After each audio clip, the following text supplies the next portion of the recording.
On January 23, 2025, President Trump signed an executive order creating a strategic Bitcoin reserve, which the media framed as pro-crypto innovation, but a close reading shows it mirrors the same legal structure used in Executive Order 6102 in 1933, when the government declared gold a strategic national asset, seized it, revalued it, and erased a massive portion of U.S. debt.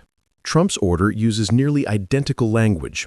It declares digital assets vital to national security, authorizes the Treasury to acquire, hold, and manage them as strategic reserves, instructs agencies to build large-scale custody and valuation systems, and outlines multiple acquisition channels, seizure, payments of fines, settlements, and market purchases without specifying any limits. While the title sounds optimistic, the legal mechanics set up the same four-step sequence Roosevelt used: declare strategic asset, build acquisition authority, construct custody infrastructure, then move toward mandatory delivery and revaluation. The reason is the same too. The U.S. debt crisis is mathematically unsustainable. With federal debt at $37 trillion, debt to GDP at 132%, and interest payments already above $1.2 trillion and projected to exceed $2 trillion by 2027, the government cannot tax its way out, cannot cut enough spending, and cannot grow quickly enough to avoid fiscal breakdown. In 1933, the U.S. confiscated gold at $20.67 per ounce, revalued it to $35 per ounce, increased the Treasury's balance sheet, and simultaneously devalued the dollar so the real burden of debt fell by roughly 40%. Trump's order creates the foundation to do the same with Bitcoin. Quietly accumulate BTC over several years, then later declare an official price far above market levels, say $1 million per coin, to inflate asset values on the government's books and devalue the dollar against Bitcoin. If the government accumulates 1 million BTC through seizures, fines, OTC buying, and eventually mandatory sale, even at an average cost of $60,000, revaluing to 1 million creates $1 trillion in new balance sheet assets and accelerates dollar devaluation. That devaluation wipes out the real value of U.S. debt, but simultaneously collapses the purchasing power of anyone holding dollars, bonds, wages, or savings.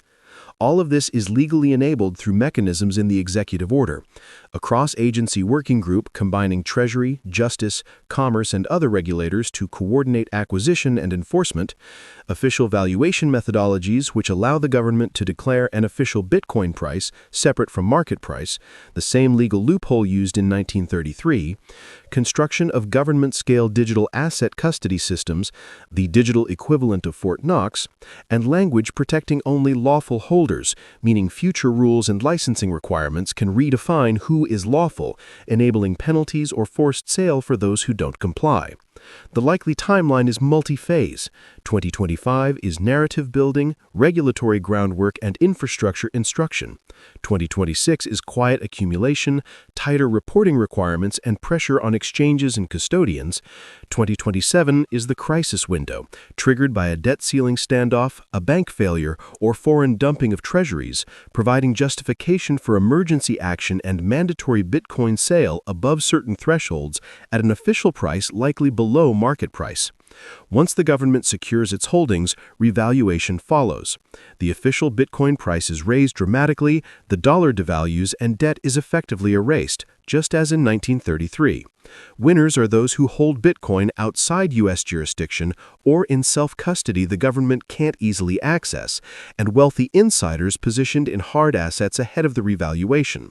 Losers are those who comply with forced sale, anyone holding dollars or bonds, retirees on fixed income, and most of the middle class whose wages won't keep up with devaluation. The transcript warns that self-custody, minimizing KYC exposure, jurisdictional diversification, and holding multiple hard asset classes are the only defenses.